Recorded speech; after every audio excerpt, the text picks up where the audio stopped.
All right, what happened there? Why didn't I? 8784. Where's my semester outline?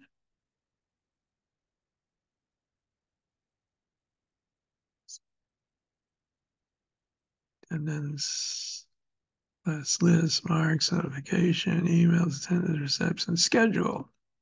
5784.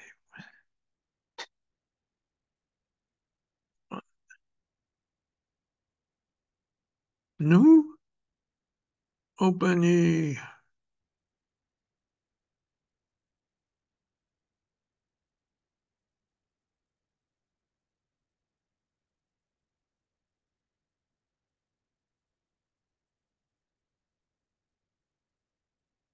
I'm going to get the schedule to come up on here.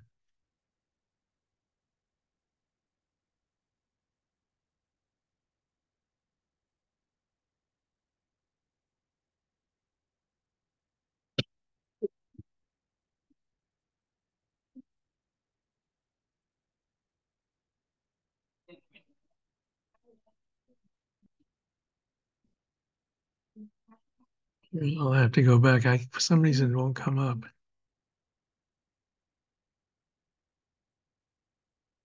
All right, I will. Okay. Let me just take a quick glance at something here. All right, then.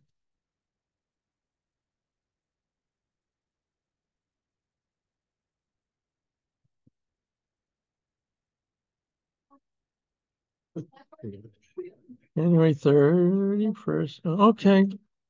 No, obviously I looked. Okay, you can shoot. You can ignore whatever I said. Forget it, because I couldn't understand why I had an exam so early scheduled. All right, I want to get to the Hebrew because, like I said, we've missed that for a while. We got the chet at the end. We got the shin and the sin, right? Shuf and dalid. We've got that. And vav and mitzvah, the bet and vet. And Hanukkah.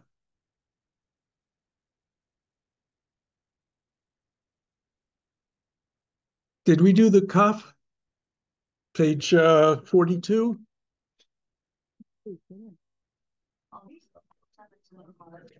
With blessing the Hanukkah candles?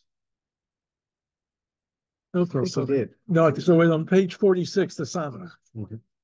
Okay, so everybody have a copy, their books? Yeah, go right ahead. Well, you got, no, I won't give you the copy statement. All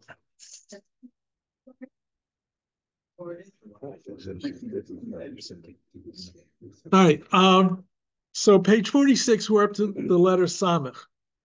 Now, to remind you, it's not that we have two symbols for the same sound. What it is that originally the tav, without a dot in it, meant it was a sibilant. I forgot the fancy term for it, but it wasn't an air stop. Okay, sibilant. So in some parts of the world, they understood to give almost an S sound, and thus an Ashkenazic pronunciation. The Jews of Europe, Northern Europe, and then Eastern Europe pronounced it as an S. Hence, we get Shabbos. All right. While the Jews in Sephardic lands did not have a different sound for it, they just made it a T. The Jews in Yemen retained the TH sound. Okay?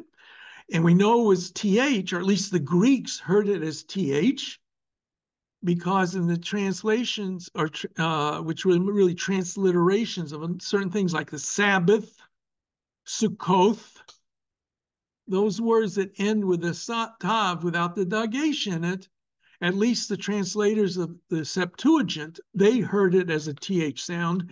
Thus, in Greek, it was a letter theta was used for that. The samach that we're looking at now is always an S sound. The only problem is it can be confused for the final mem. Right? If it's not at the end of the word, it cannot be a mem. It will always be a samach. And at the end of a word, how do you know it? Because it slides. You can slip sliding away, to quote the philosopher Paul Simon. Thank you.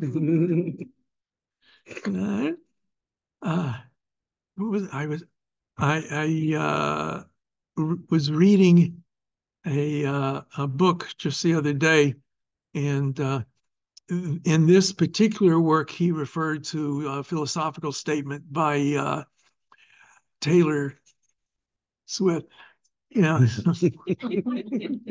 or some other language like that. Okay. In any case, we see that when it's written, it curves a little bit on the left hand. So actually, the way it's written here, it curves on both sides. Sometimes it's more squared on the right side, but the left side of the letter is always going to be the curve there. All right. So so it's always the S. So we're on page 46, and we're working on the word nisim, miracles, and we've just got through the 10 plagues, Seret Makot, or Makos, or Makoth, depending upon your pronunciation, which were obviously understood to be miraculous events. And we have this week the crossing of the sea, which I'll talk about a little bit later on, because I want to get started on the Hebrew because far into it tonight. Okay. All right. So the Samach S, line number 1 on page 46, we have Sa, Sai, Su, So, Say, Se, Si, Su. Okay, line number 2, Sar, Seer, Sal, Nes, Pas, Dash. And Nes is a miracle. Actually, what it means is a flag, a sign, a pennant. All right? And from that, it means a sign of God's presence or God's activities. That's why it gets translated as miracle. Okay? And if you're into basketball, Saul is the basket, and the Kadur is the ball. Okay, line number 3. Nisim, Shas, Sham, Pasim, Tayas, Koes. Line number 4. Matos, Samech, Sameach, Sechach, Lehistakel. And you're getting some long words here now. Line number 5. Hiskim, Sikha, Silsel, Sandak, Sof, Sim. Line 6. Safsal, Seret, Hispik, Sifriya, Saif. Any problems there, somebody? Okay. Line number 7. We're climbing down the ladder. Sulam, Shalom, Sechar, Sukariot, Sukkot. Sukkar is sugar. I don't know why the G became a K. And Sukkariya is a candy, a lollipop usually. Sukkariot, candies. French, sugar. Sugar is suk. Okay, so maybe they got it from the French. I don't know. All right. So now we're still working on the blessing for Anisim Avatenim by Amim Ahim Bazman Hazeh. So the letter Zion. Zion on page 47 is like the letter Z, not to be mistaken for the Tzadi, which has a bit of a t added to it. Tzadi versus Zion. Zion is a pure Z sound, or for Americans, a Z sound. Or for those who don't know if the Americans or Canadians, a Z sound. My daughter, bless her, when we moved here from the States, spelled a word, said in class, she said Z. And the teacher says, no, you mean Z. And she said, no, I mean Z. I'm an American. All right. So Zion, the seventh letter of the alphabet. So line number 1, we have Zu, Zo, Z, Z, Ze, Zay, Za, Zai, Zu, Zo. Line number 2, Zar, Az, Oz, Zan, Ze, Paz. Line number 3, Chazan, Hazeh, Zot, Zahov, Zevach, Zuz. All right. Anybody know what Chazan means? So the person that the cantor or the singer. Cantor, the singer. Yes. Today, in modern usage, Chazan means the person who conducts the service. Usually that's reserved for a person that's their role. And Shliach Tzibur is the agent of the congregation, the person who's leading the service too. Chazan is usually restricted to somebody that's their job, or that they do it all the time. Okay, but originally it meant a caretaker of the synagogue. Line number 4, Zigug, Tzion, Zakein, Zekena, Zariz, Mizrach. Line number 5, Zeroah, Hizmin, Hazhara, Zmirot, Zman. Line number 6, Bachutz, Bechorim, Bikur, Boker, Boaz. Okay.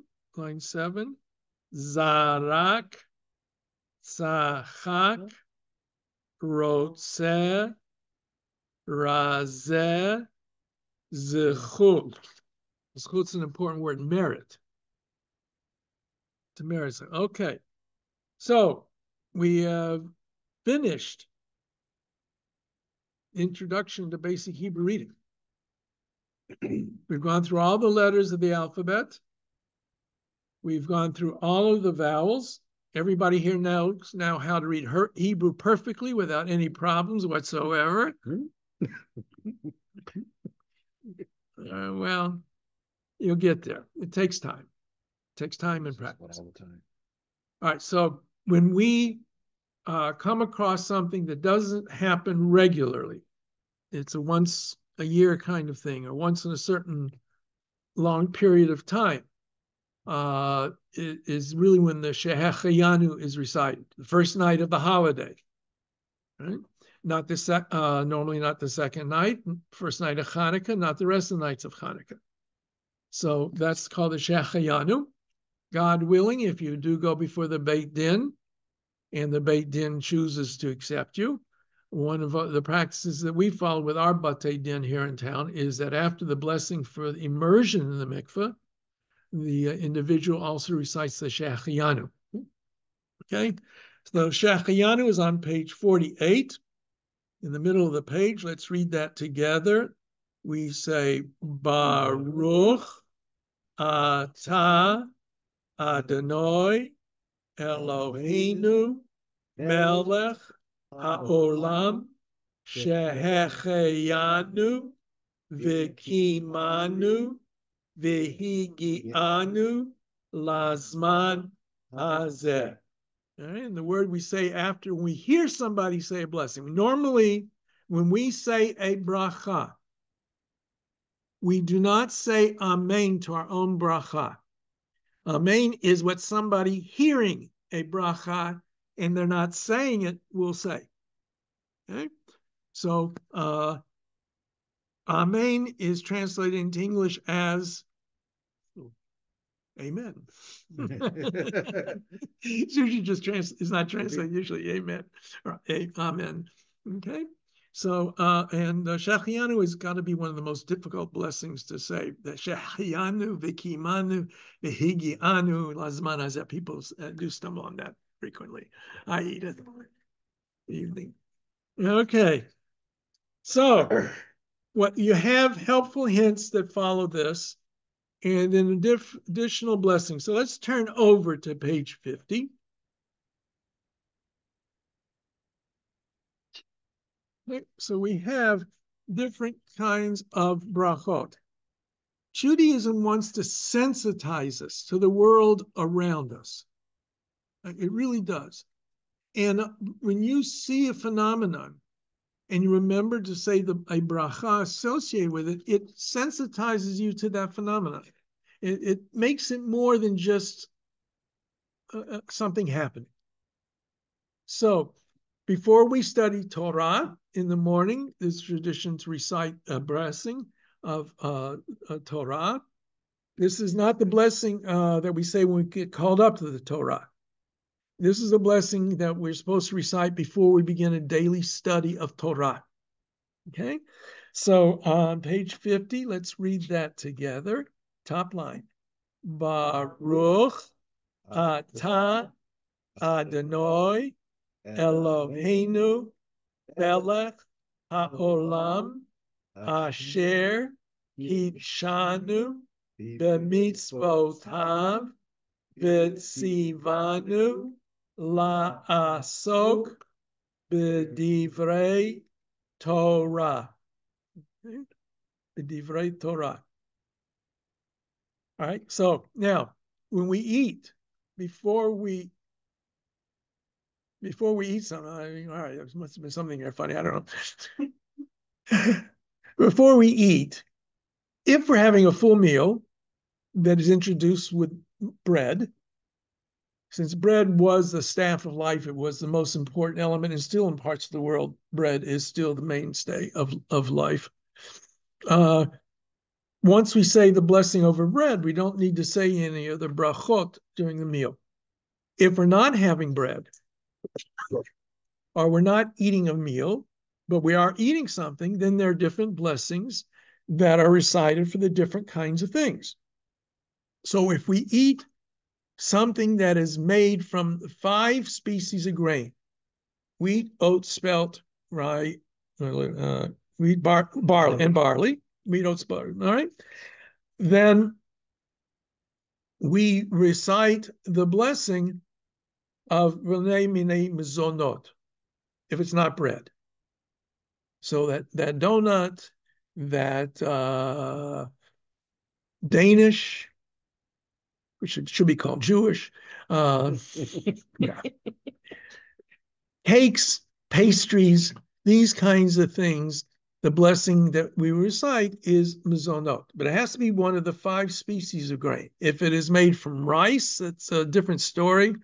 Rice is a special category all in of itself.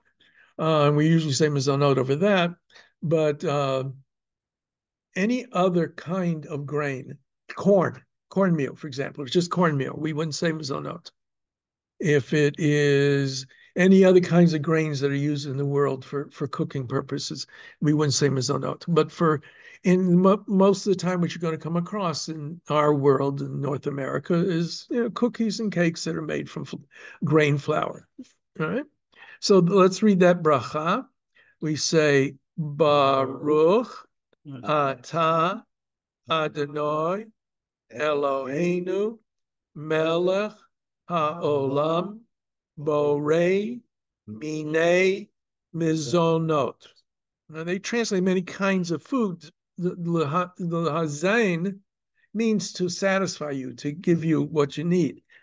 But with that said, for what we call in Hebrew mizonot, if it's fruit that grows on a tree, apples, oranges, cherries, then the blessing is for the fruit of a tree.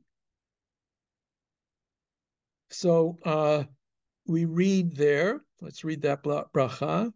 Baruch atah Adonai Eloheinu melech haolam borei peri ha'etz.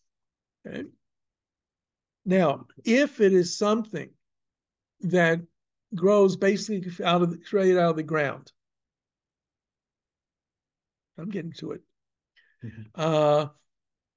Strawberries, potatoes, corn, because it's not a tree, right? Corn doesn't grow on a tree. And strangely enough, bananas, because a banana tree is not a normal kind of tree. It doesn't have branches. It doesn't have fruit hanging from branches. And the whole tree is down every year, grows back up again. So it's actually fruit of the earth. All right? Pineapple, yeah, pineapple is a kind of strange creature. I believe the normal accepted blessing for that is fruit of the earth as well, because the pineapple bush doesn't have branches. The pineapple, it stays, the bush, whatever you want to call it, stays, but it doesn't have branches that come off. Okay, so let us read that blessing. We say, Baruch atah Adonai Eloheinu melech haolam borei peri ha'adamah. Now, as he points out, if it's any other food, other than bread, fruits, or vegetables, as well as over liquids, not counting wine, over mushrooms, if you're eating a mushroom by itself, it's shehakol, which is the catch-all. I'll go back over these in a moment. So let's go over that one, the last blessing on that page. We say, Baruch atah Adonai Eloheinu melech haolam shehakol niyeh bidvaro. Okay, now we have already learned and seen the blessing for wine, borei pri hagafen. By wine, we mean only wine of the grape. There are other kinds of wines that are made in the world, but when we say wine in Jewish tradition, we're talking about grape wine. If it has an admixture of other juices, it depends on what's the dominant, how much juice it is, etc. But that's borei pri hagafen. A grape is borei pri ha'etz. Okay? An olive is borei pri ha'etz. And hamotzi lechem min haaretz is for bread. Now, ideally, when you eat something, you should say the proper blessing for that item. The catch-all, if you forgot everything and you're really desperate, but you don't know what to say, is the last blessing. Fruit of everything comes into being because of the divine will. The idea that God created the world. Then everything outside of meat and dairy, eggs too, I guess you say, it grows out of the ground. So it's more specific than shahakol niyad bivaro. Everything comes into being because of God's word. This is something that grows up out of the ground. A fruit tree also grows up out of the ground, but there's a more specific blessing for the fruit of a tree. So that's this hierarchy that you have as you go up. And then grains, at least the 5 species of grain plus rice, are considered to be the staff of life. So therefore, it has its own special blessing if it's not bread, and a special blessing when it becomes bread. Now, the line between bread and cake is a very fine line. I don't always know myself. Some of the Shabbos challahs, it's not really clear. Theoretically, bread is flour and water and nothing else, yeast or whatever that can be. But of course, we have eggs sometimes in challah, and we have raisins in challah, and the sesame seeds, and all those kinds of things.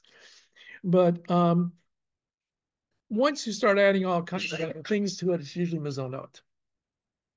Okay? I'll still bring these next week. We will look at the other blessings as we go along. Give you some more practice in reading. We've got the Manish Tanah later on. We're getting closer to that. Still a lot of time for it. Okay? All right. So just to review for this coming Shabbat, I know I've missed a lot of the Torah readings recently. What was last week's all about? The last of the plagues. The last of the plagues and Yetziat Mitzrayim, the going out of Egypt. And in many of our prayers, in many of our rituals, we use the terminology Zecher L'Tziat Mitzrayim as a memorial or a reminder of the going out of Egypt. There's no other event in Jewish history that matches the level of that event. Whether it's absolutely historically accurate as it's described in the Bible is irrelevant. What is relevant is that is the, I'm using this in not a pejorative sense, but in a academic sense. It's the creation myth of the Jewish people. Okay? But that means the story of the origin of the Jewish people, in essence. We become a nation with Yetziat Mitzrayim, the establishment myth. Right? That doesn't mean it's true or false. It just means that's the story that we see as the heart of the Jewish existence. Now, I know a lot, there's lots of discussion. Did it happen, not happen? Why don't the Egyptians have any evidence of it? How do you have all these people wandering around in the Midbar, the wilderness, without leaving any signs of latrines and everything like that? And, some kind of, I don't have an answer to that.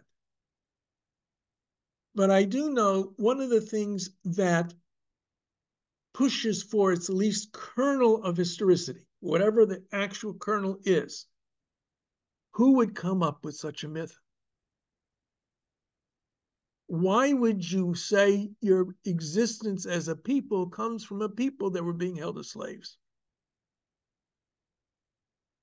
If you choose, all the foundation myths, that's the word I'm really looking for, foundation myth. All the foundation myths are glorious. Who are the founders of Rome? Romulus and Remus. Where do they come from? They hail from the Troy originally, and they were abandoned and raised by a she-wolf. This miraculous coming into being. So it just doesn't jive with what most people would come up with a foundation myth, unless it's historically accurate, or at least has some historical kernel to it. Some who want to say it's not completely historically accurate, but says, well, maybe there were some people in Egypt and they fled, and their story of the fleeing became the story for the Exodus and is adopted by all the Jewish people. I leave that to the people to argue, and the historicity and all of that, I don't care. As the foundation myth, I believe it. It's a good story. It's a good story. That's right. And one of the things that was mentioned last week towards the end of the plagues is that God tells Moses part of the purpose of the plagues was not for the Egyptians, but for the Jews to know that God took them out. So now, the Torah says there was a short way to go to Israel. Take the coastal highway, go through the upper stretches of the Sinai Peninsula, following the Mediterranean Sea around the corner. Next thing you know, you're in Eretz Yisrael. It's only a couple of days' walk. Or I'm not sure how many days' walk it is, but it's not 10. 10? Yeah. Okay. I've never walked it, so I don't know. It depends on how close. I think it's closer than that. I've actually been to Egypt. Okay. Yeah, I've been to Egypt. I've been to the Sinai. It was when it was under Israeli hands, not under Egyptian. But the Torah says something very strange: is even though it was near, right? Or it means because it was near. Here you have a people who have been slaves for at least 230 years, 210 years. Are you going to put, and they just got out, you're going to put them into fighting with the Philistines, who probably came a little bit around that time? You don't usually make a very good army out of people who have never seen war. Okay? Right? So one explanation is exactly that. The fear is that the people, when they saw fighting, they saw war, they would turn tail and run back to Egypt, which they tried to do several times anyway. So instead, he leaves them has Moses lead them towards Yam Suf. Yam Suf literally means sea of reed or reeds. The word Suf means a reed. It doesn't mean the Red Sea. We don't know what is actually being referred to in the Bible when it talks about Yam Suf. Right? We don't know. And the as with many of the plagues, there is an element to it that makes use of the normal ways of the world. It says the wind blows from the east to push the waters, although the waters divide in the middle, so how that resolves that, I can't say. But then Israel walks through and the Egyptians are drowned. At the end of that, Israel sings a song of rejoicing. It's called Shirat Hayam, the Song of the Sea. In the synagogue, when we read that Torah portion this coming Shabbat, there's a special way it is read. It's not read in the normal trope. It's read in a special tune. Begins like Asher Moshe Ebenezer Asher Azal Lashem Lemor Asher Lad Hashem Mon Maimor Yozi V'Zimrat Yah Ozi V'Zimrat Yah Hashem Li V'Yeshua. Parts of it are chanted in that special way. And if you get a chance, when they lift up the Torah, if you didn't look at it this week on Shabbat, when they lifted it, it should have been visible also. But when they unroll the Torah a little bit to show it to the congregation, you will see that instead of it being the normal block column, one big column, it's like layers of bricks is the way the Talmud refers to it. You have a few words, space, few words, space. The next line where there was space above, they're going to be words. And it's sort of like you're piling bricks on top of each other, but leaving some space between the bricks.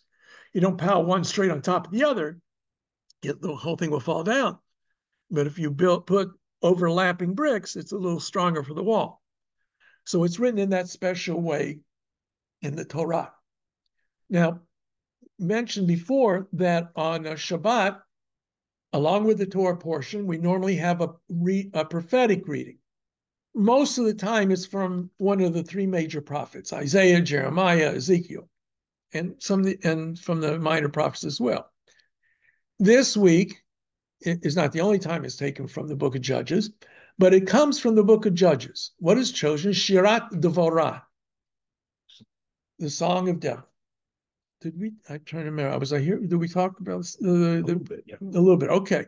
So that will be chanted as the Haftarah. It's very long. If you go to this traditional synagogue service, it's a very long Shabbos because of the Torah reading special.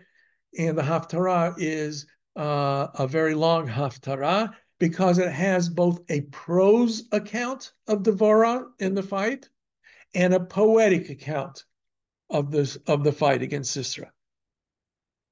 Okay, and it was and is still in some synagogues, since it's called Shabbat Shirah, the Sabbath of song, because of the song of the sea and the song of Devorah. The synagogue service may have a lot more singing. Some synagogues that have a choir on special occasions sometimes will have a choir on Shabbat Shirah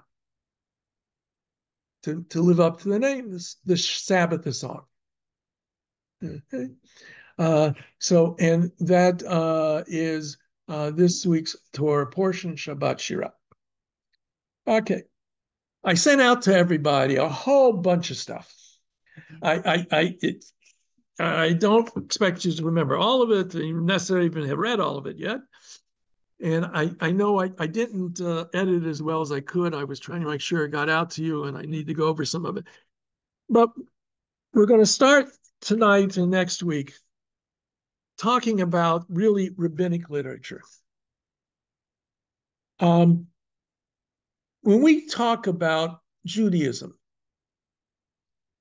and we talk about what Jews do, we're not necessarily talking about what is written explicitly in the Torah or the rest of the Tanakh. Yes, we refer to ourselves as Torah Jews. The Torah is our constitution, but it's interpreted by the rabbis. And that interpretation is what serves as the guiding force of Jewish tradition. Now, I sent to you this on one sheet is the whole list of everything, where we have Torah. We mentioned this earlier. The Torah, really the word Torah means teaching. It can be used for an individual law. It can be used as a reference to the Torah scroll. It can be used as reference to Jewish tradition in its entirety. But the rabbis understood that there were two forms of Torah: the Torah shebichtav and the Torah sheba'al peh, the written Torah and the oral Torah. The written Torah is very clear.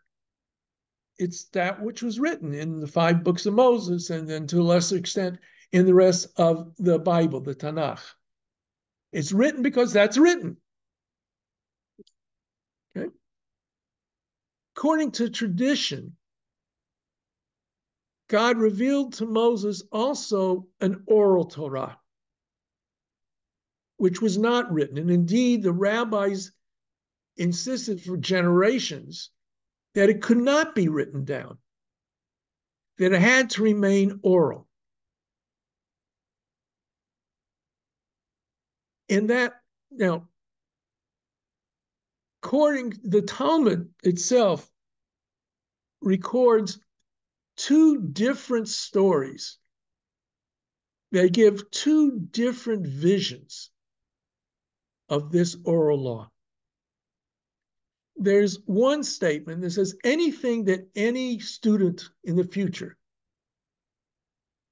any insight into the meaning of the Torah that is going to be brought up at any time in the future was already revealed to Moses at Sinai.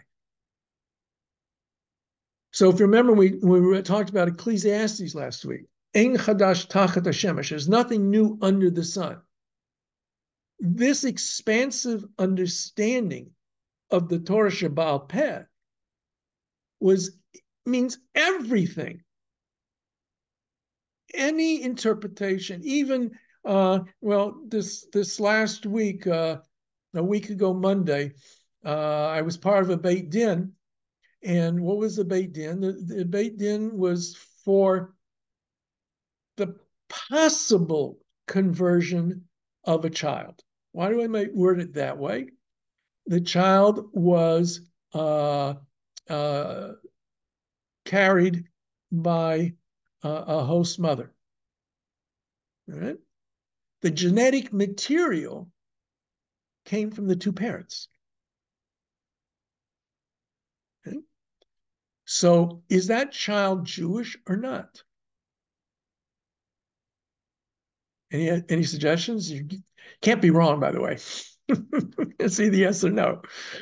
Right? Yeah. So I assure you, You will not find anywhere in any literature up until the modern era, which means the last 50 years, and even probably even less time, any discussion about such a possibility.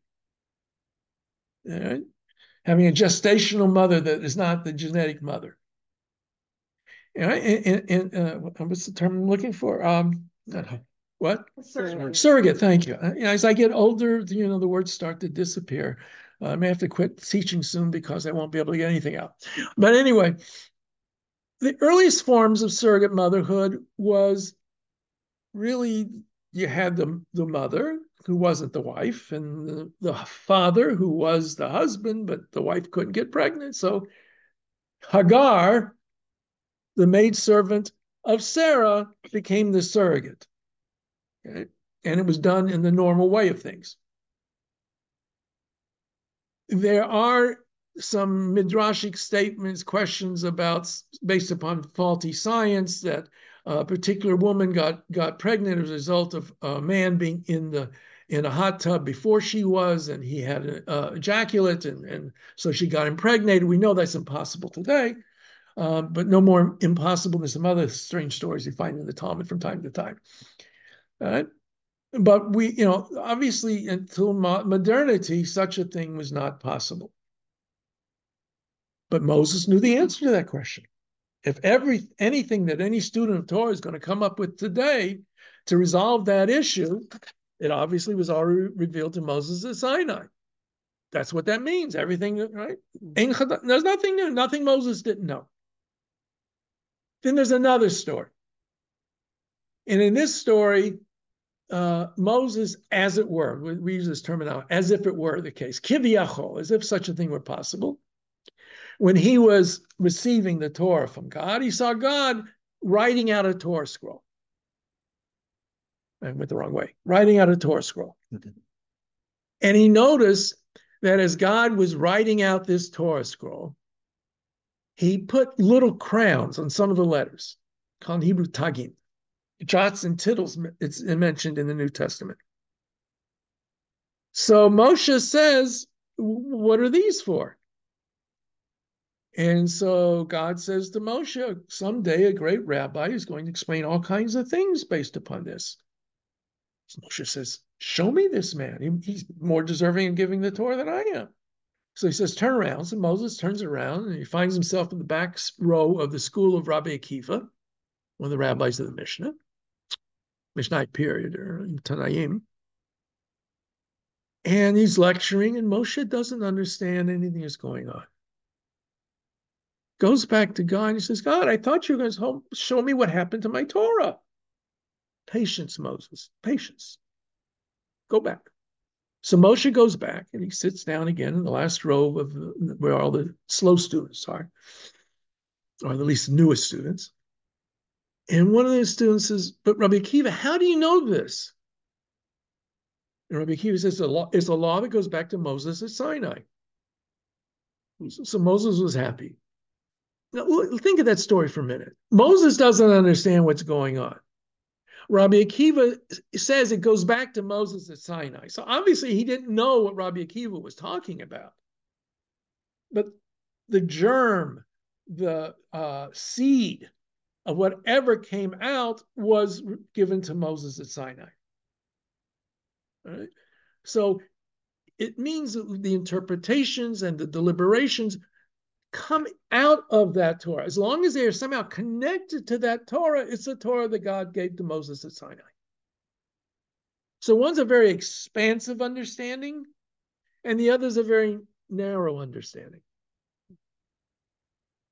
And we think about it, you cannot read any text without having some knowledge of the world in which that text was written if you're going to understand it. So let us say, for example, you're reading a story, and in the story, the police officer stops the car, and he walks up to the window, right? He knocks on the window, and the guy rolls down the window. It's an old story because he has a hand crank, right? Let me see your license and registration. Anybody here know what license means?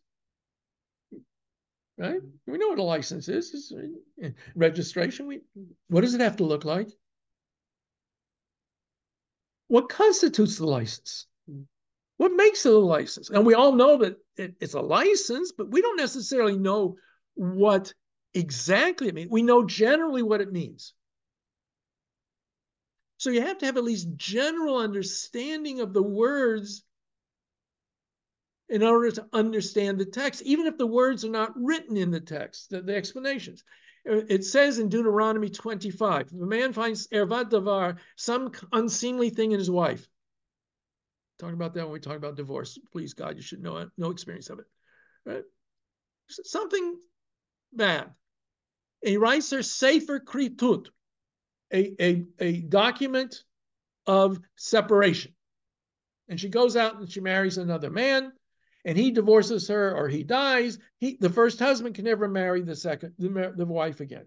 Once they've divorced because there's intervening marriage, they cannot get back together again. That's the purpose of that passage. But what's a sefer kritut? What's a document of separation? What does it consist of? What does it get? How do you know it's a get? You're right, but how do you know it? Well, and if you, not long ago, when I was studying on the Daf Yomi, Masechet Gitin, there's a bunch of argument. What has to be in that get? What wording has to be? Can he say you're only separated from me and you cannot marry anybody in the world? Or does he have to say you can marry everyone in the world except for one person? Or does he have to say you are free from me totally, you can marry whomever you want in accordance with Jewish law? That's actually the text has to be. But apparently, regardless of the actual dynamics of a get, which is not a Hebrew word, by the way, it's Babylonian, Aramaic. When the people were hearing that passage read, whenever it was being read, they'd have some understanding of it. Had to know what it was talking about in some general way. So the minimum of the oral Torah has to be the knowledge base in order to understand at least the basic concepts and constructs of what you're reading in the written Torah. So that for me is ground zero. That has to be the case. Beyond that, depends on how far you want to go in interpreting it. But clearly, from the very beginning of Torah, there has to be a understanding of it, and that understanding is what we call the Torah Sheba'al Peh, the oral Torah. And that's very important because when you read the history of Jewish-Christian interaction in Europe in the medieval period, the church did not understand that the Jews had a thing called Talmud. They thought the Jews just studied the Bible, and they didn't really and we just didn't understand it correctly. But lo and behold, all of a sudden they discovered there's this whole literature called Talmud that the Jews have. So it's not just ignorance. They're doing something on purpose. And that's when the Talmud gets burned. Okay? All right, so now, historically, we can't give you answers to exactly. Like I said, the most traditional minded of Jews will tell you when Moses was at Sinai, he got the Torah Sheba'al Peh, the oral Torah along with the written Torah.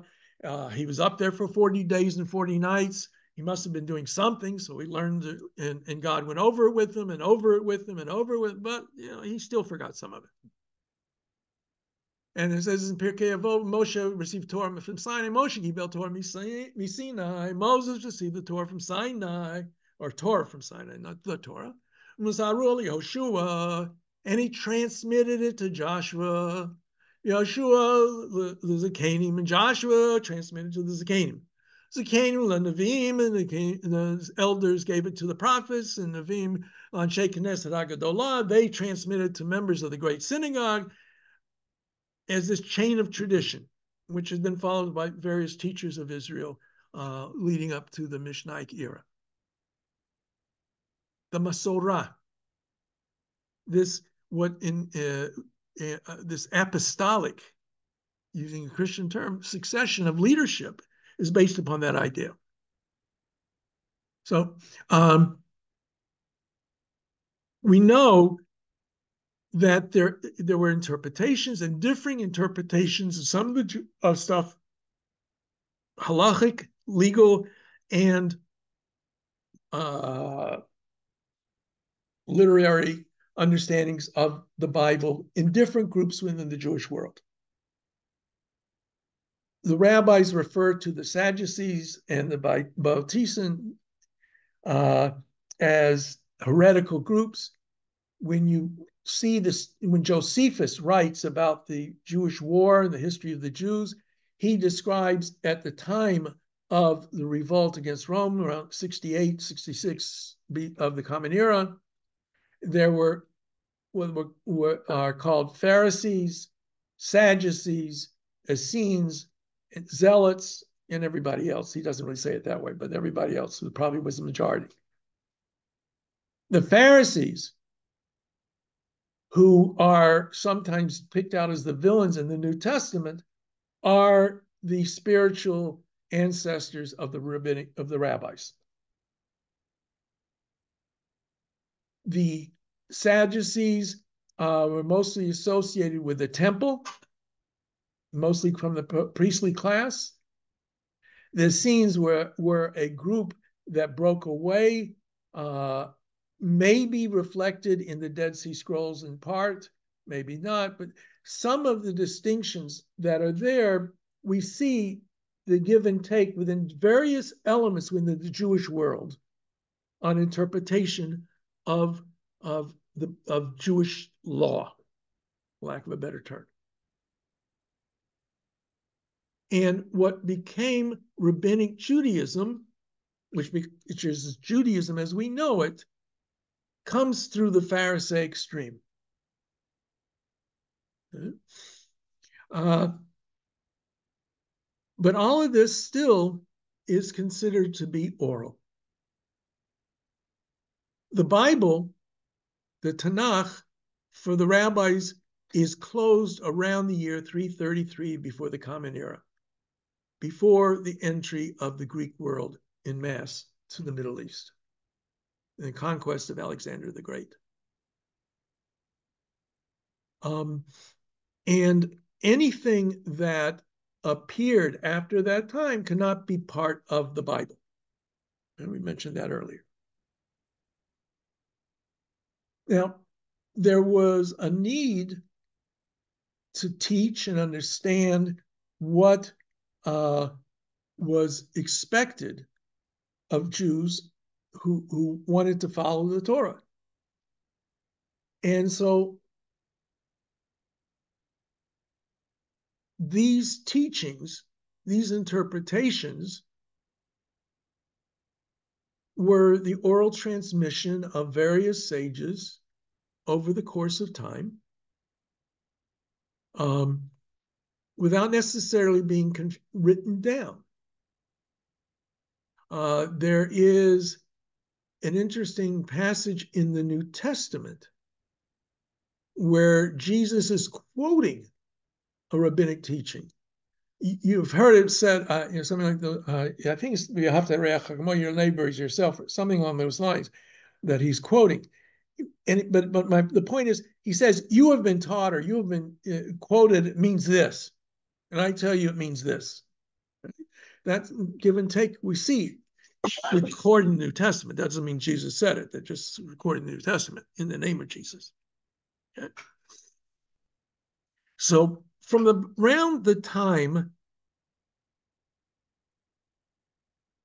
of the destruction of the temple, and perhaps even earlier, because the tradition pushes it back earlier, is the era what we call the Tanaim. Tanaim is the Aramaic word for repeating. A Tana repeats. And interesting, in Aramaic, the letter shin is often replaced by the letter tav. For example, shalosh is 3 in Hebrew. Talat is 3 in Aramaic. Shana or shana means to repeat, shin nun hey. Tana in Aramaic, although it's usually spelled with an aleph at the end rather than a hey, means to repeat. The shin became a tav. So the Tanaim, who hearken back to before the Common Era, because Hillel and Shammai, their teachers predate the Common Era. It says it goes out all the way back to Rabbi Shimon HaKohen.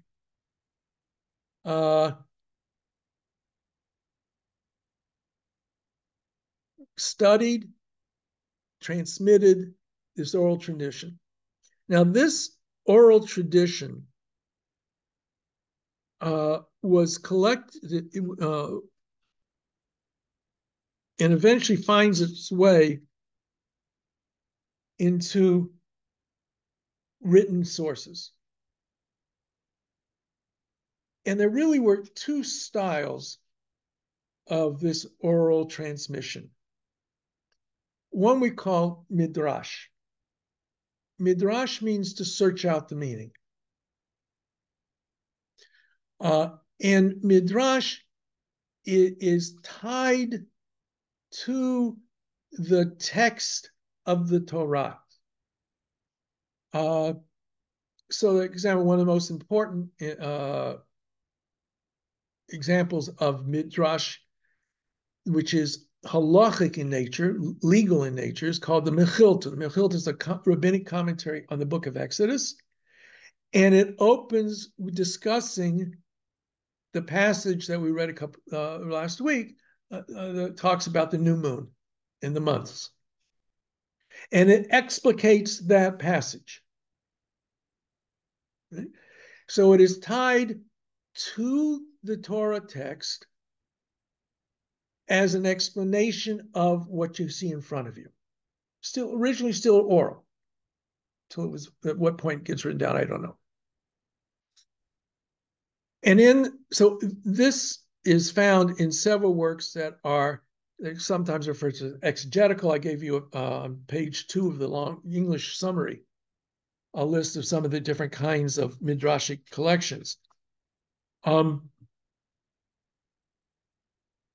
Chilta, the Sifra, the Sifrei, all of these are very, they're exegetical, meaning they're coming to explain the text of the Torah, usually tied to the Torah itself. In other words, you quote a verse and the explanation follows. You might think it means this. The Torah says this, therefore it means this. Right? Was that perfectly clear? But it's trying to explain the words there. And you can clearly see what it's talking about. Whether you understand it completely is a different story, but you see what it's talking about. I'm not necessarily quoting anything, but I'll give you an example from my head. It says eye for an eye, tooth for a tooth. You might think that it means literally an eye. What if a person puts out half the vision of a person's eye? How can you put out half the vision of his eye, the perpetrator's eye? You can't. So it must mean monetary restitution. Okay? That would be the kind of passage. Other passages, what we call midrash homiletical or midrash agadah, are not interested in legal material. They're trying to fill in the gaps and explain things in the narratives. Why did Cain and Abel get into a fight? Where did Cain's wife come from all of a sudden? What was it that Thank you, Noel. I see you that you're there. When Ham comes in and sees his father Noah lying naked in the tent, what exactly happened? It's not clear. So the Midrash fills in the gaps. How did Abraham get to believe in God? Why is all of a sudden we're told that God speaks to Abraham, telling him to go get out of there? When did they first meet? Was it on TikTok or some dating service? Where did that come from? So it is where we find all of the sometimes fantastic interpretations, which are not meant to be understood literally. I'm sure of that. Sometimes there are explanations that are based upon the world in which they lived. Not to say the legal ones aren't necessarily as well, right? But these are narratives. They're interesting, but again, it's tied into explanations of the text. So these two kinds of midrash exist. But the problem with that, even with the exegetical part, let's say the legal part, how do I know what you're allowed to do or not do on Shabbat? Is it all found in one spot in the Torah? No. You have to go in different places. And in those different places, even if you have a midrash halacha trying to explain it, it's not always clear how you put it all together. So there appeared a different kind of Torah Shabbal Peh. This Torah Shabbal Peh, which eventually becomes the Mishnah, was not tied to the text of the Torah. It wasn't a line by line explication of a passage in the Torah. It was an explication of law. It's not completely a code because it's far from being a very perfect code, but it is meant to give you the law, the practice. For example, we say the Shema how many times in liturgy in the synagogue? Morning and evening, right? How do we know that? Why do you say it twice a day? Based on the patriarchs. Nope. Good guess. That's the prayer services. Says V'shinantim levanecha, you'll teach them to your children. V'yibarta bam b'shivtecha b'veitecha, you'll speak of them when you sit at home. V'lechtecha b'derech, when you're on the way. V'shochbecha uvkumecha, when you lie down and when you rise up. So if you look in the Sifrei, which is a legal midrashic treatment of that passage from Deuteronomy, you get that message. The first Mishnah, the very first Mishnah, says, when do we recite the Shema at nighttime? The time the priests enter to eat their truma. Ad sofam Shmura Rishona, to the end of the first watch, Divrei Rabbi Eliezer. These are the words of Rabbi Eliezer. V'chachamim omrim ad chatzot. And the sages say until midnight. Rama Gamliel omer ad alot hashachar. Rama Gamliel says until the break of dawn, or the morning star comes up. What we see in that passage is a statement when, and although already there's an argument over the fullness of it, but it says you have to say the Shema in the morning and the evening. When you, all right, doesn't say where that comes from. Doesn't say where it comes from. That's the Talmud deals with. Right? But it's not going through the Torah, it is giving you passages telling you when to do things. Or the opening of Tractate Megillah, which talks about when the Megillat Esther is read. And it says, Megillat Esther, Nikret Yud Aleph, Yud Bey, Yud Gimel, Yud Dalet, Tesvav. It can be read on these different days. Or Baba Metzia, the Mishnah of Baba Metzia, Shnaim Ochzi Metalit.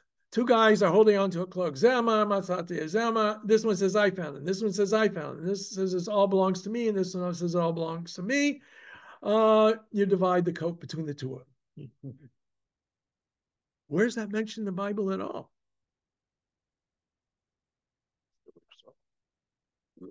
It's not quite the same. He's not saying you divide the baby in half and each gets a half. Well, yeah, he does, but that's really pasnish there.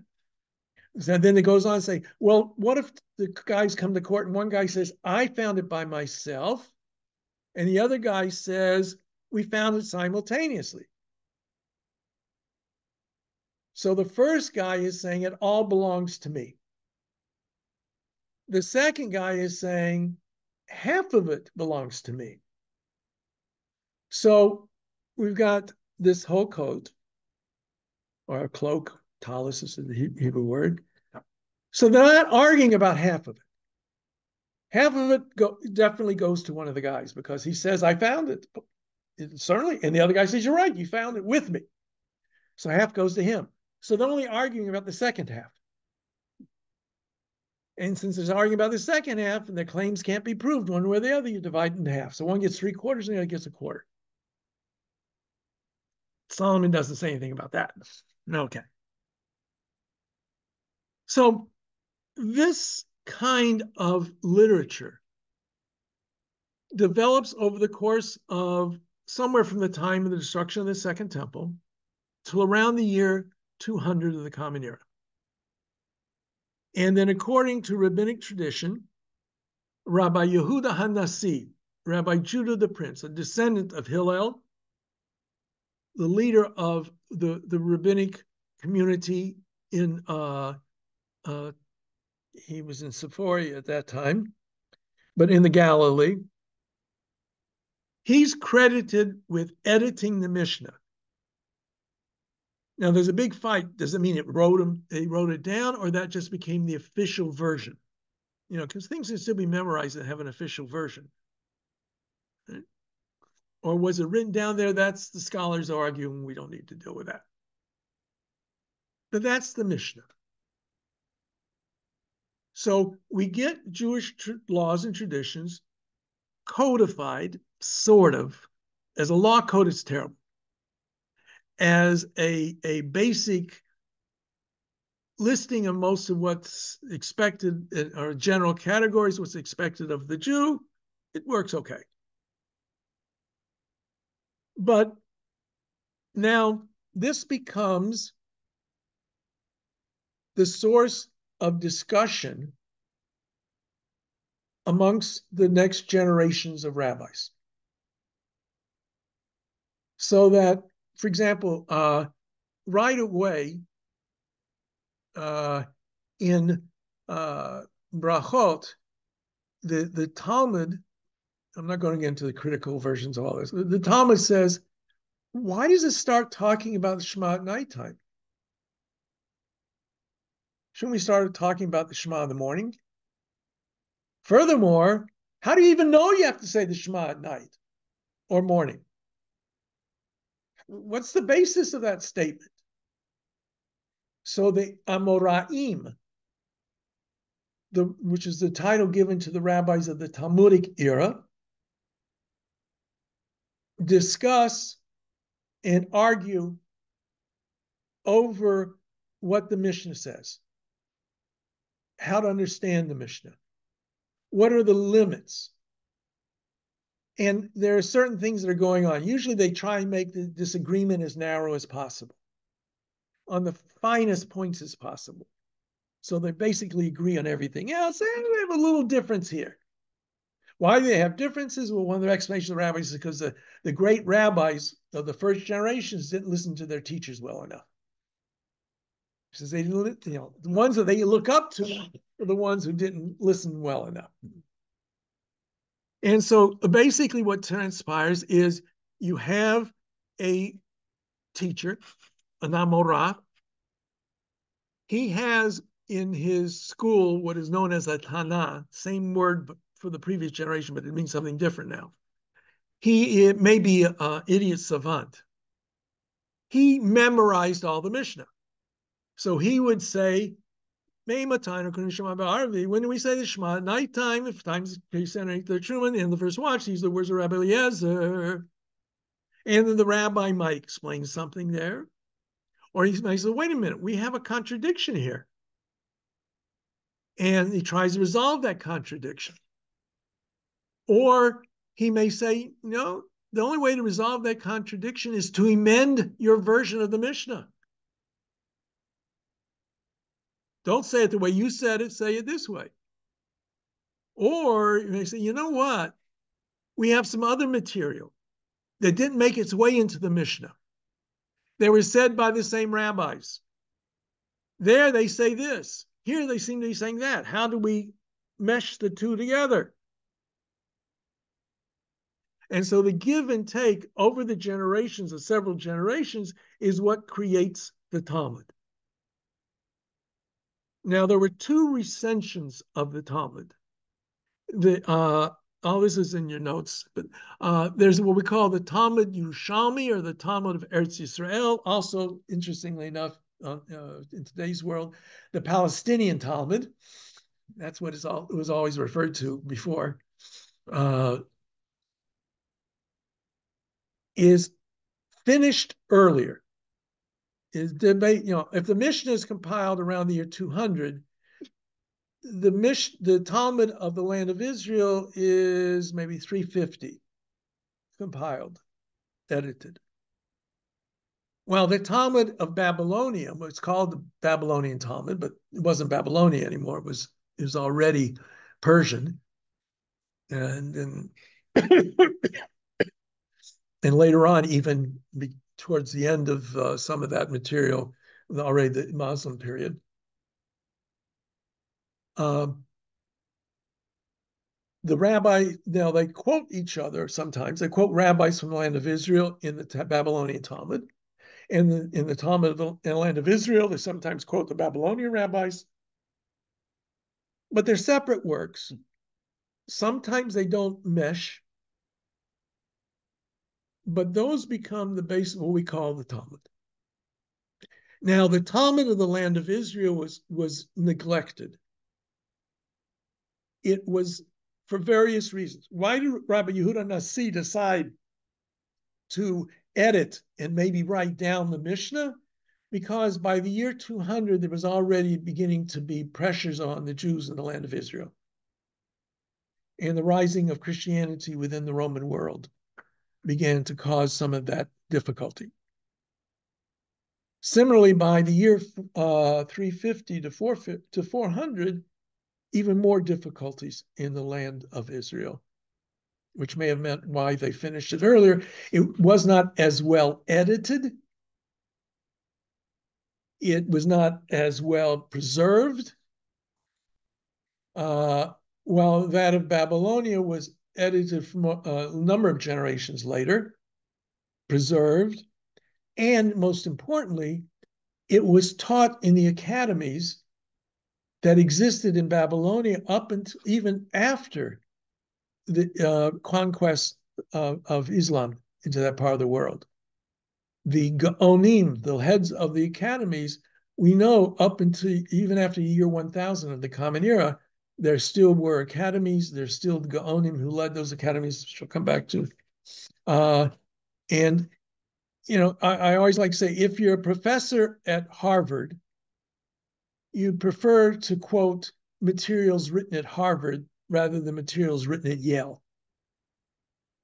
Okay? And vice versa. Plus, we see in between the lines that the rabbis of the land of Israel kind of look down their noses at the rabbis of Babylonia. and sometimes vice versa.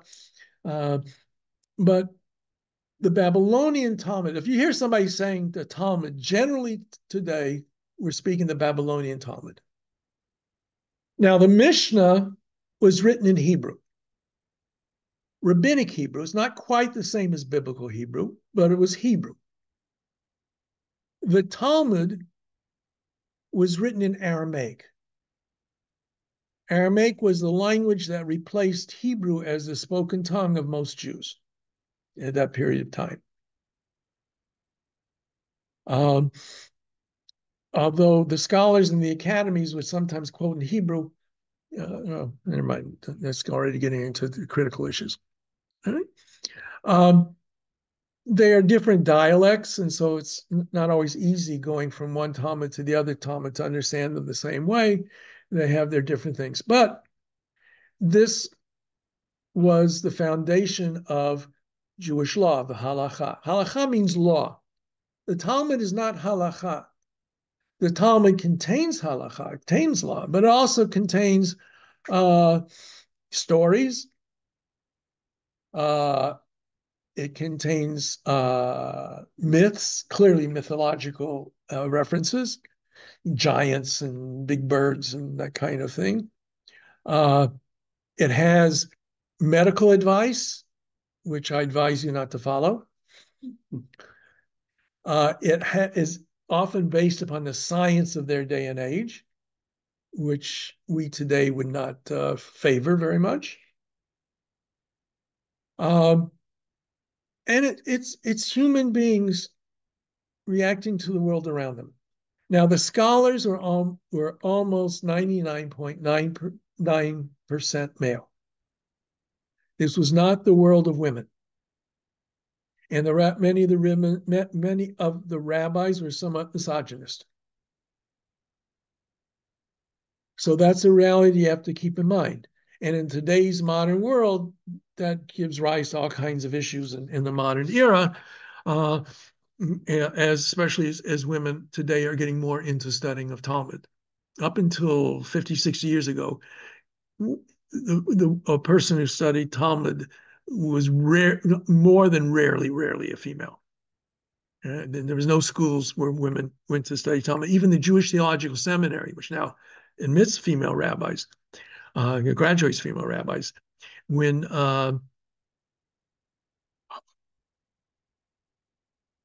told you can't remember anything.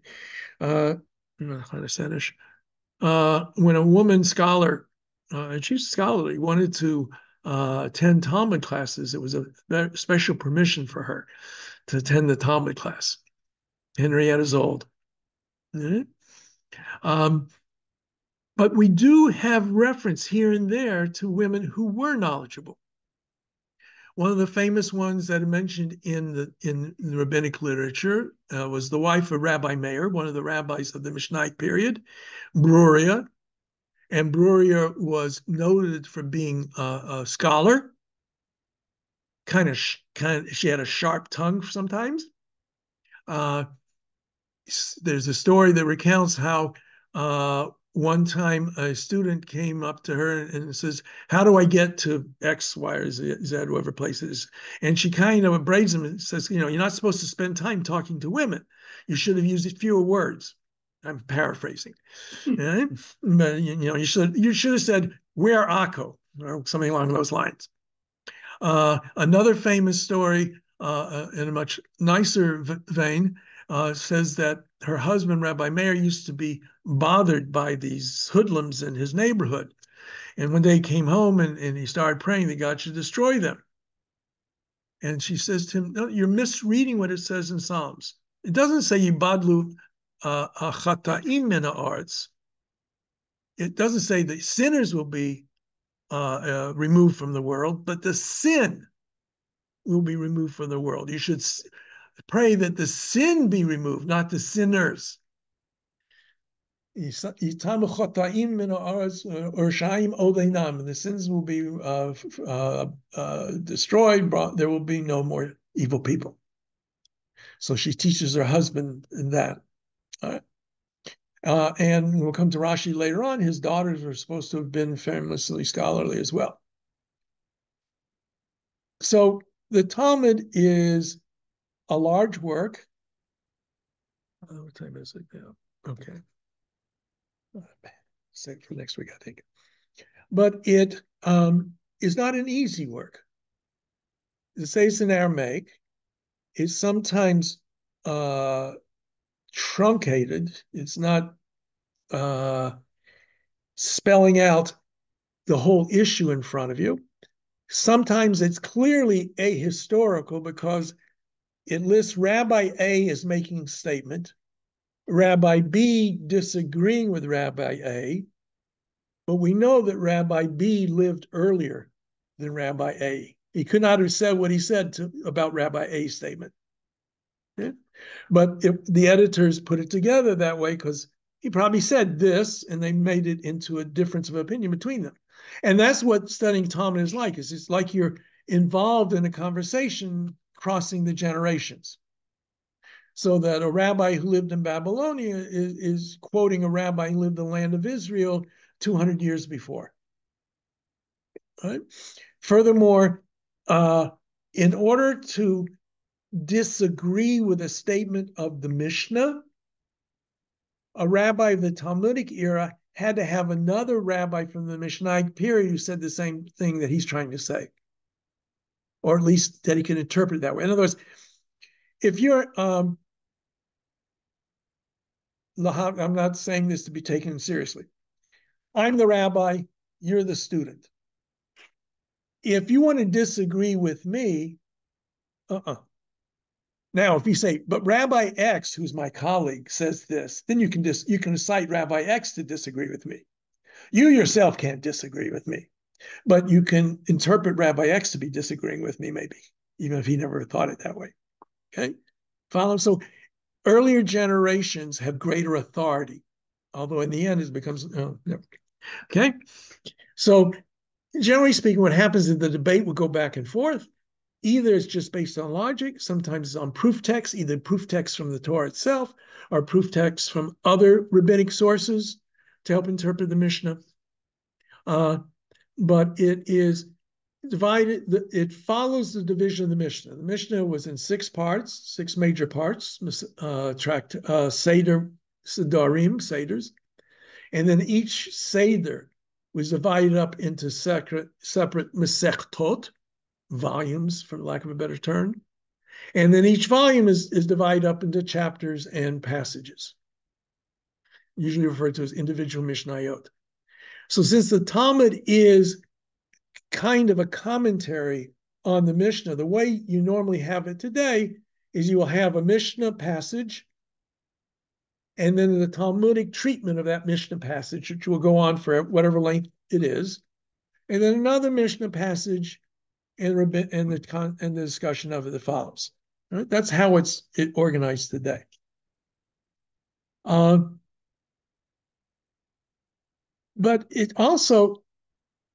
it's not always as organized as you might like. Remember I said, how do you know about the laws of Shabbat? They're spread throughout the Torah. Well, yeah, a lot of the laws of Shabbat are found in the tractate, the Masechet of Shabbat. But there are passages in other tractates of the Talmud that refer to some of the laws of Shabbat. Now, if you know the entire Talmud by heart, no problem. But if you don't know the entire Talmud by heart, it's going to be a problem. So there are 2 things that are going to go on. The first is what is called teshuvah literature, responsive literature, she'elot utshuvot. You are living in Troyes, France, and you have a question about a passage in the Talmud that you don't understand. None of the local rabbis seem to have a sufficient answer. So you may write a letter to the Gaonim, the heads of the academies in Babylonia, and you make sure you include a donation to the yeshiva while you're doing so. Make sure you get an answer. And God willing, the letter gets there, and the person you're addressing it to is still alive to answer, and he feels it's worth answering. So he writes a letter. and somehow eventually gets back to you in Troyel as an answer to your question on the Talmud. You may have a question about a practice. What do you do in this circumstance? We don't know. We're asking you. What's the proper order of the prayer service? One of the first prayer book is really a response by Rav Amram Gaon, one of the head of the academies in Babylonia, written to Jews of Spain, directing them how the synagogue service should be conducted, because it's not all spelled out in the Talmud. And throughout the ages, from then until this very minute somewhere, people will have questions about what to do under certain circumstances, and they don't have an answer at hand. And we'll talk about the law codes. The law codes don't handle it. They had a question about surrogacy. Is it permitted? Artificial insemination by a donor. Can a Jewish woman be inseminated? Her husband is incapable of getting her pregnant. It's been determined that he has his semen is not live.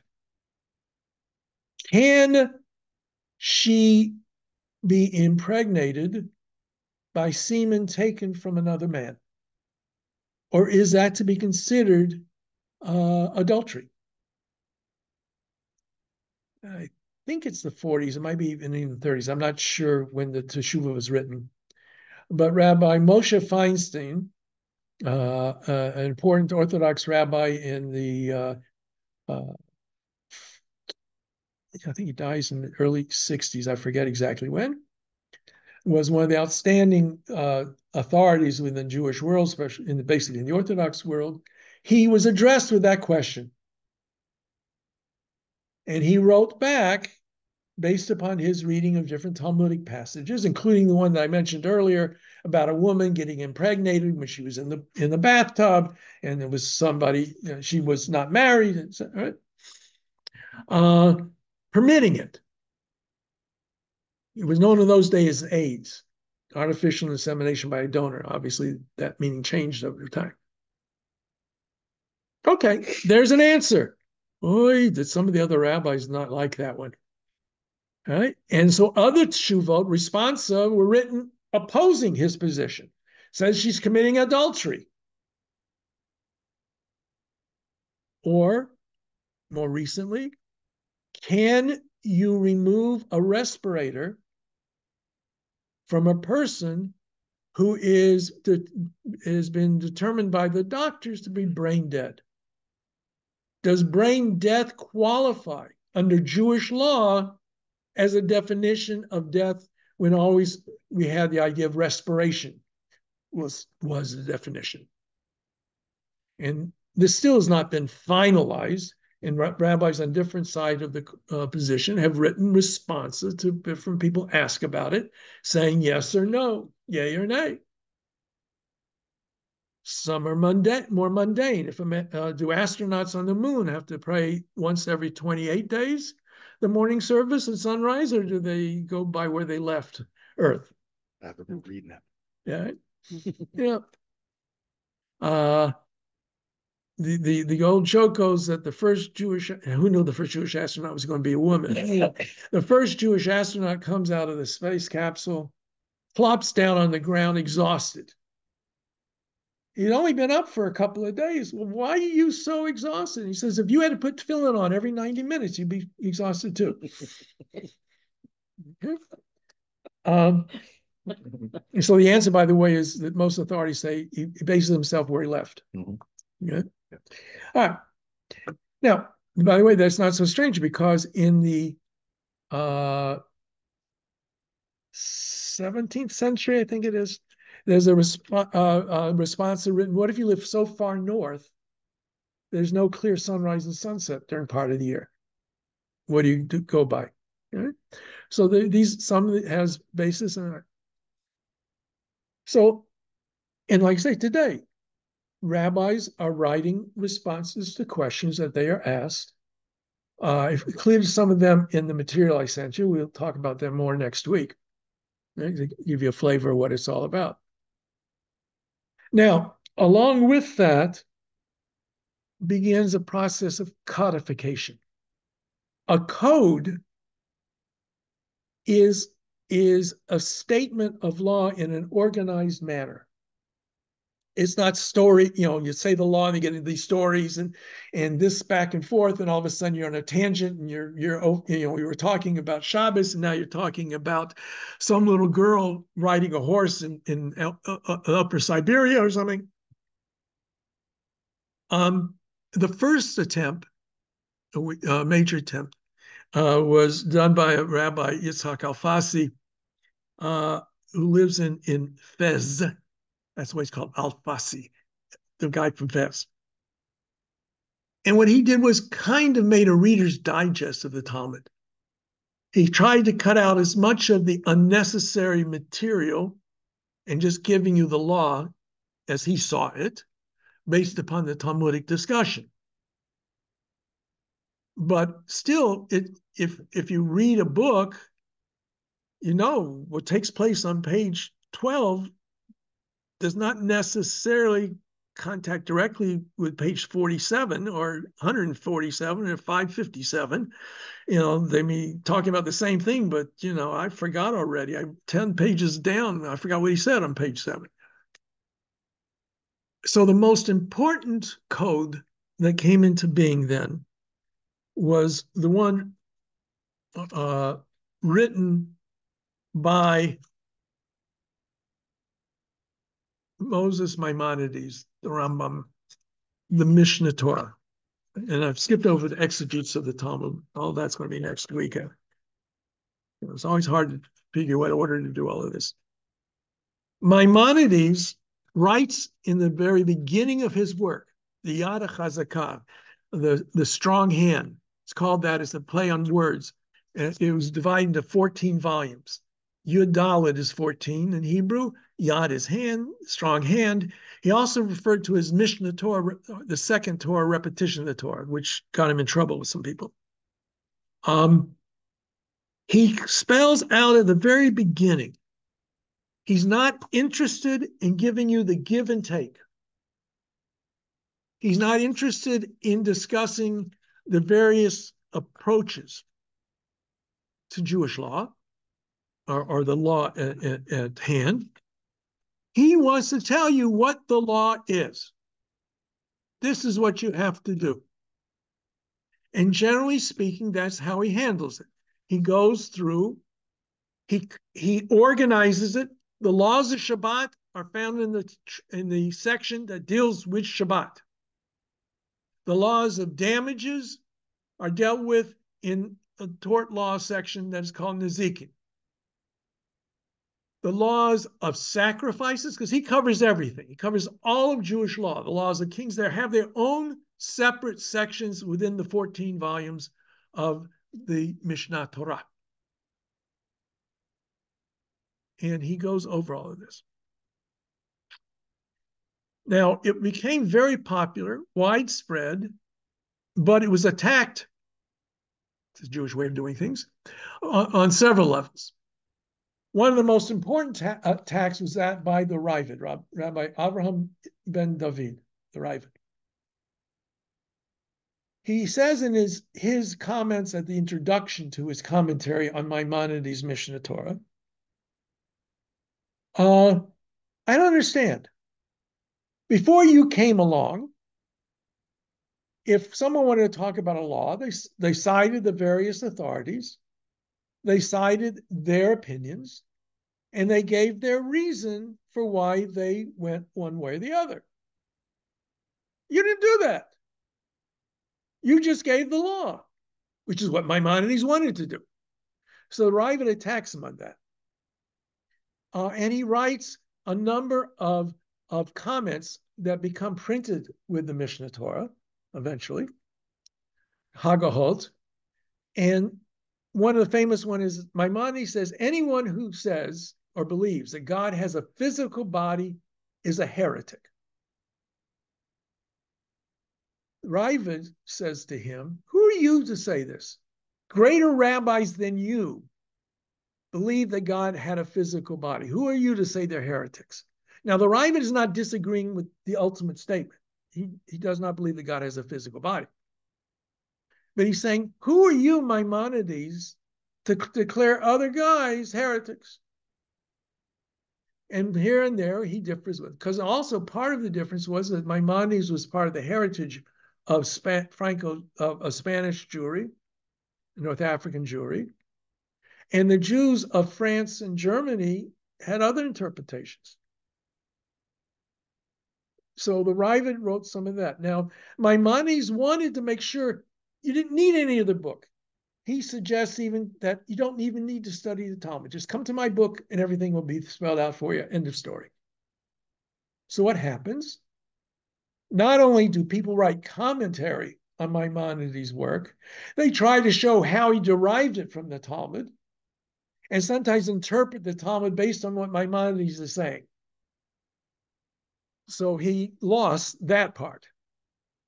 But he's still till today one of the most important codes of Jewish law. Okay, now you go down a few generations. So Maimonides' Mishnah Torah was around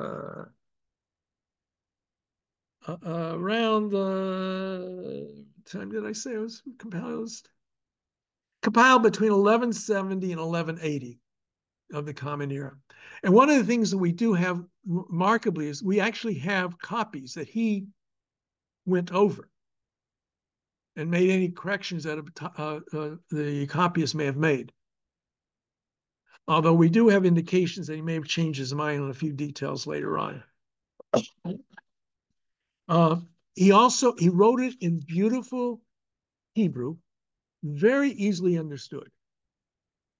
The terminology is clear, precise, well crafted.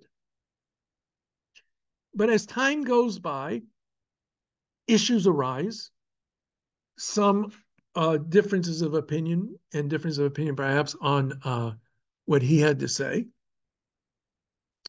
And a man by the name of,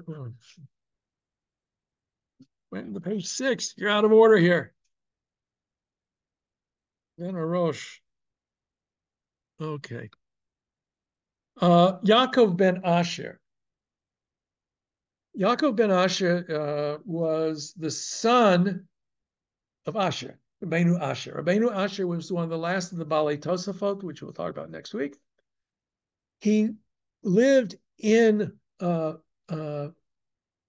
today's Germany, Cologne, and his son Yaakov was born in 1269 in Cologne, but they moved as a result of persecution to Spain. And Rabbeinu Asher was this brilliant scholar, and he became the most important figure in amongst the Spanish Jewry at that time. His son writes a work called The Four Pillars of Arbitrum. And what he did was he took only deals with those sections of Jewish law that are applicable to their day and age. He left out the laws of kings, for example, and of sacrifices. He only dealt in 4 different volumes: the ritual laws, the laws of marriage, tort law, mourning, divorce, those kinds of things, because those were all practical in that day and age. Now, it's getting late, so I'm going to stop here by myself that I got up to the tour, which is one of the reasons why I'm going to give you still some change on the schedule.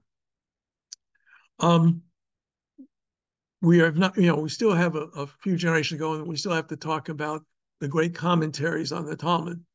Okay. But any questions on what I talked about so far? I must be a wonderful teacher because nobody ever has any questions for me. I don't know. All right. God willing, we'll see everybody next week. Same time, same bat station. Okay, good night, everyone on those who flag.